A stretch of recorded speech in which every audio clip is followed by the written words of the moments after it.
Hello everyone, कैसे हैं आप। आशा करती हूँ कि आपकी पढ़ाई बहुत अच्छी चल रही होगी। ठीक है, तो आज हम 180 डे के चैलेंज में आ गए हैं डे 12 पे। ठीक है, कल 11 डे था। आशा करती हूँ कि आपने प्लांट किंगडम के जितने भी क्वेश्चन बन रहे हैं, ट्राइडो चाहे वो एल्गी से हो, फंजाई से हो, ट्राइडोफाइट से हो या फिर जिम्नोस्पर्म से हो। ठीक है, तो आपने सारे जो क्वेश्चंस हैं रिलेटेड जो PYQ हैं आपने कर लिए होंगे। ठीक है, आज हम स्टार्ट करने जा रहे हैं न्यू चैप्टर जिसका नाम है सेल। ठीक है, 11th क्लास में है यही cell. Cell the living word, cell the unit of life. मतलब क्या है कि ये जो सेल है ना, सेल क्या होती है। सेल हमारी स्ट्रक्चर एंड फंक्शनल यूनिट होती है हमारी बॉडी की। जैसे कि जैसे हम कोई भी घर बनाते हैं, ठीक है, तो उसमें क्या करता है, एक एक ईंट लग के दीवारें बनती हैं और दीवारों से क्या बनता है, पूरा मकान बनता है। तो वैसे ही एक जो सेल है वो हमारी बॉडी की स्मॉलेस्ट यूनिट है। ठीक है, सबसे पहले कि अब हमें कैसे पता चला कि सेल हमारी बॉडी की स्ट्रक्चर और फंक्शन यूनिट है। तो कुछ साइंटिस्ट थे जिन्होंने क्या किया था, डिस्कवर किया था। ठीक है, किसके अंदर, सबसे पहले हमारे जो सेल की डिस्कवरी के अंदर कौन कौन से आते हैं। सबसे बड़ा नाम आता है रॉबर्ट हुक का, 1665। ठीक है, क्लास 3rd से लेके 5th 6th, मतलब हर क्लास में ये लाइन सबसे पहले लिखी होती है कि सेल चैप्टर में। ठीक है, तो रॉबर्ट हुक जी ने ऑब्जर्व किया था dead cell of cork, dead cell of cork cell. ठीक है, उन्होंने क्या नाम दिया इसको, सेल बता दिया। ठीक है, क्या बोला कि ये सेल होती है। उसके बाद जो एंटोन वॉन लीवेनहुक हैं, उन्होंने क्या ऑब्जर्व किया था, देखो इन्होंने डेड सेल के अंदर किया और इन्होंने किस में, लिविंग सेल के अंदर, लिविंग सेल लाइक बैक्टीरिया के अंदर। ठीक है, किसका यूज किया था उन्होंने, माइक्रोस्कोप का यूज किया था। ठीक है, नेक्स्ट हम देखते हैं कि सेल के अंदर सेल थ्योरी किसने दी थी। ठीक है, जो मतलब है ना, सेल के अंदर डिफरेंट टाइप के ऑर्गेनेल प्रेजेंट होते हैं। सेल थ्योरी किसने दी थी, दो नाम इम्पोर्टेंट हैं, सिल्डन एंड स्वान। ठीक है, 1938 में जो प्लांट सेल जो सेल की बनी होती है, प्लांट जो होते हैं वे भी सेल के बने होते हैं और एनिमल होते हैं वे भी सेल के बने होते हैं। ये किन्होंने बताए थे, सिल्डन एंड स्वान ने बताए थे। ठीक है, उसके बाद एक टर्म आती है ओमिना सेलुला ई सेलुला, जो कि इन्होंने दी थी वर्चाओ, रोडाल्फ वर्चाओ ने दी थी। ठीक है, 1855 में इन्होंने क्या बताया था कि जो कोई भी सेल होती है ना, अगर दूसरी सेल बनती है तो वो पहली वाली सेल से डिवाइड होके बनती है।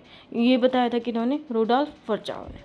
उसके बाद देखते हैं, उन्होंने ये तो बता दिया, ठीक है, लेकिन वो ये चीज़ नहीं बता पाए जो वायरस होते हैं, वायरॉइड होते हैं और जो प्रायन होते हैं, ये क्या होते हैं, ये तो नॉन सेलुलर होते हैं। तो ये लिविंग में आएंगे या नॉन लिविंग में आएंगे, तो ये नहीं बता पाए थे।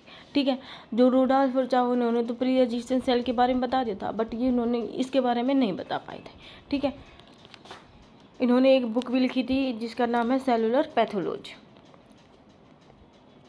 उसके बाद हम कुछ सेल्स देख लेती हैं। ठीक है, कौन सी सेल, स्मॉलेस्ट सेल कौन सी होती है, स्मॉलेस्ट सेल्स होती है माइकोप्लाज्मा, जिसे हम क्या भी बोलते हैं, PPLO। ठीक है, उसके बाद स्मॉलेस्ट सेल ऑफ ह्यूमन की कौन है, स्पर्म है। अगर लार्जेस्ट देखें तो हमारी ओवम हो जाएगी। ठीक है, largest cell of the plant के अंदर कौन है, एसिटाबुलेरिया। ये क्या है, ग्रीन एल्गी है। क्या है, एक ग्रीन एल्गी है।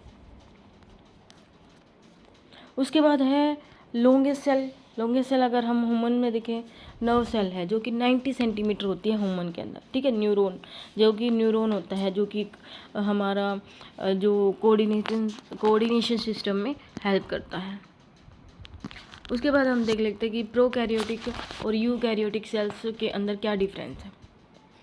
हमें पता है कि जो प्रोकैरियोटिक सेल है वो क्या होती है, प्रोमिएंट होती है। ठीक है, मतलब सबसे पहले जब अगर है ना बॉडी बनी होगी तो सबसे पहले उसके अंदर इतनी एडवांस चीज़ें नहीं होंगे। ठीक है, जैसे कि अब हमें पता है कि जो यूकैरियोटिक सेल होता है, यानी कि जो एडवांस सेल्स होती है, उसके अंदर न्यूक्लियस प्रेजेंट होता है, लेकिन प्रोकैरियोटिक सेल के अंदर न्यूक्लियस नहीं होता, मेम्ब्रेन बाउंडेड ऑर्गेनेल नहीं होती यहाँ पर प्रोकैरियोटिक सेल के अंदर, लेकिन यहाँ पर यूकैरियोटिक सेल में होती हैं। यहाँ पर क्या होते हैं, जो हिस्टोन प्रोटीन होते हैं, जो कि नेकेड DNA के अंदर हिस्टोन प्रोटीन प्रेजेंट होते हैं, लेकिन यहाँ पर हिस्टोन प्रोटीन होते हैं, लेकिन यहाँ पर प्रोकैरियोटिक में नहीं होते। राइबोसोम 70s होता है, लेकिन अगर राइबोसोम हम यूकैरियोटिक के अंदर देखें तो 80s होता है, ठीक है। लेकिन यहाँ पर 70s भी होता है और 80s दोनों होते हैं। 70s कहाँ पर होते हैं? माइटोकॉन्ड्रिया के अंदर और क्लोरोप्लास्ट के अंदर 70s राइबोसोम प्रेजेंट होते हैं। उसके बाद सर्कुलर डीएनए कैसा होता है? यहाँ पर डीएनए कैसा होता है? सर्कुलर डबल स्ट्रैंडेड डीएनए होता है, जबकि यूकैरियोटिक में क्या होता है? लीनियर होता है, लेकिन होता कैसा है? डबल स्ट्रैंडेड होता है यहाँ पर भी, ठीक है। उसके बाद अगर हम प्रोकैरियोटिक के अंदर देखें, यूनिसेलुलर कौन कौन से हो सकते हैं? जैसे कि बैक्टीरिया, साइनोबैक्टीरिया, ठीक है। ये एग्जांपल किसके हैं? प्रोकैरियोटिक सेल के। यूकैरियोटिक सेल के अंदर हम पूरा जो प्लांट किंगडम में पढ़ के ही आए हैं, protista, fungi, plant, animal kingdoms, ठीक है। एनिमल्स, ये जो हाईएस्ट जितने भी ऑर्गेनिज्म है वे सारे किसके अंदर आ जाएंगे? यूकैरियोटिक सेल्स के अंदर आ जाएंगे, ठीक है। उनके अंदर, सबके अंदर, यूकैरियोटिक सेल के अंदर इनके अंदर प्रेजेंट होती है, फंजाई, प्लांट और एनिमलिया के अंदर, ठीक है।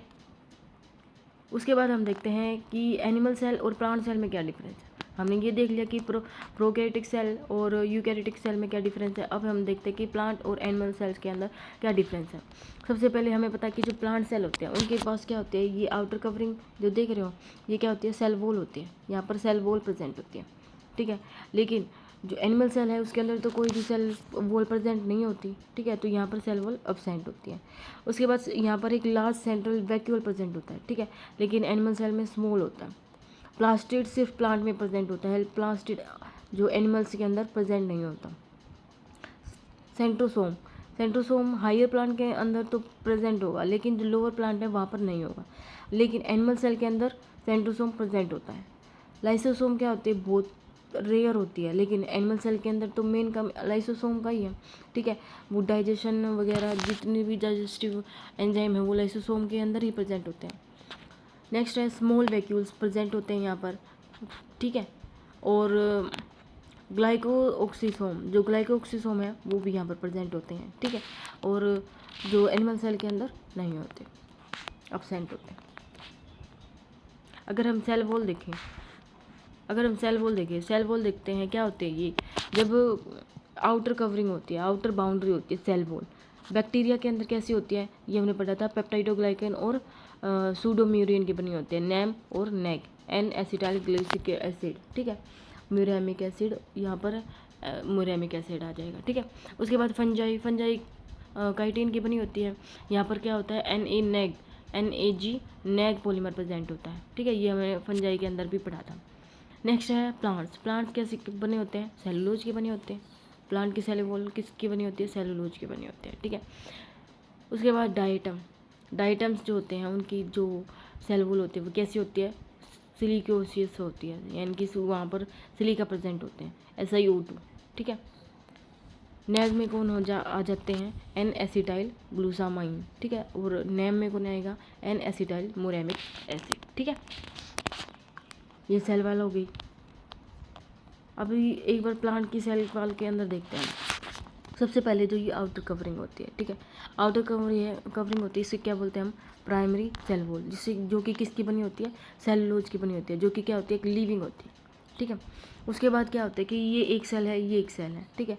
और ये जो दिखाई दे रहा है ये क्या है? ये जो कनेक्शन है इसके क्या बोलते हैं हम? Middle lamina. यह किस चीज़ का बना होता है? ये पैक्टीन का बना होता है, ठीक है। पैक्टीन भी के अंदर भी क्या प्रेजेंट होता है? कैल्शियम पैक्टेट और मैग्नीशियम पैक्टेट, ठीक है। ध्यान देना इस बात पर, ठीक है। उसके बाद एक कनेक्शन होता है, ठीक है, जिसे हम क्या बोलते हैं यहाँ पर? प्लाज्मोडेमेटा, ठीक है। प्लाज्मोडेमेटा क्या करते हैं? ये मतलब ट्रांसफ़र करते हैं, ठीक है, न्यूट्रिएंट्स का, मटेरियल्स का, सब्सटेंस का, ठीक है। उसके बाद यहाँ पर जो प्राइमरी, सेकेंडरी और टर्सरी वॉल प्रेजेंट होती हैं, और जो थिकेस्ट होती है वो कौन होती है? थिकेस्ट कौन सी होगी? अंदर की तरफ होगी। और यहाँ पर जो अंदर की तरफ जो प्लाज्मा होगा उसे क्या बोलेंगे? प्रोटोप्लाज्म, ठीक है। ये सेल वॉल प्लांट के अंदर होगा। नेक्स्ट आते हैं हम वैक्यूल। वैक्यूल क्या करता है? वैक्यूल जो होती है ना, प्लांट वैक्यूल के अंदर लार्ज सेंट्रल अप टू 90% जो वॉल्यूम होती है सेल वॉल की, जैसे कि देखो दिख रहा होगा पूरा बड़ा है, ये क्या है? Vacuole present.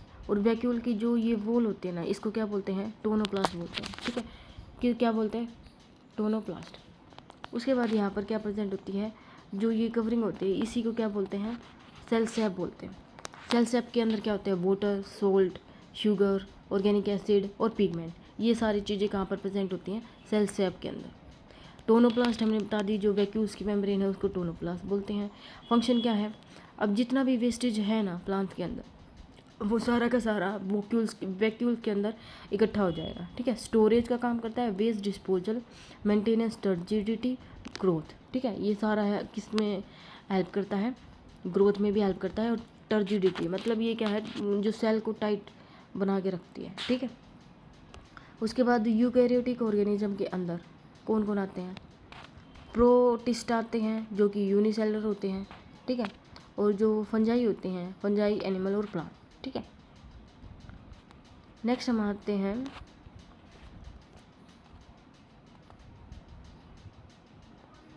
ये मैंने पढ़ लिया है, ये हमने पढ़ लिया है, सेल वॉल प्लांट और एनिमल के अंदर कौन कौन सी सेल होती है, ठीक है।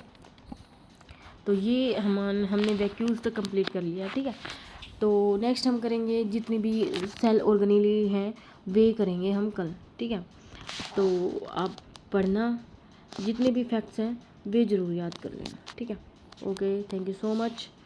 और आपको अगर ये वीडियोस अच्छी लग रही हैं, ठीक है, तो आप प्लीज़ एक काम कर सकते हैं, सब्सक्राइब कर सकते हैं, ठीक है, ताकि नोटिफिकेशन मिल सके, ठीक है, नोटिफिकेशन मिल सके। Thank you.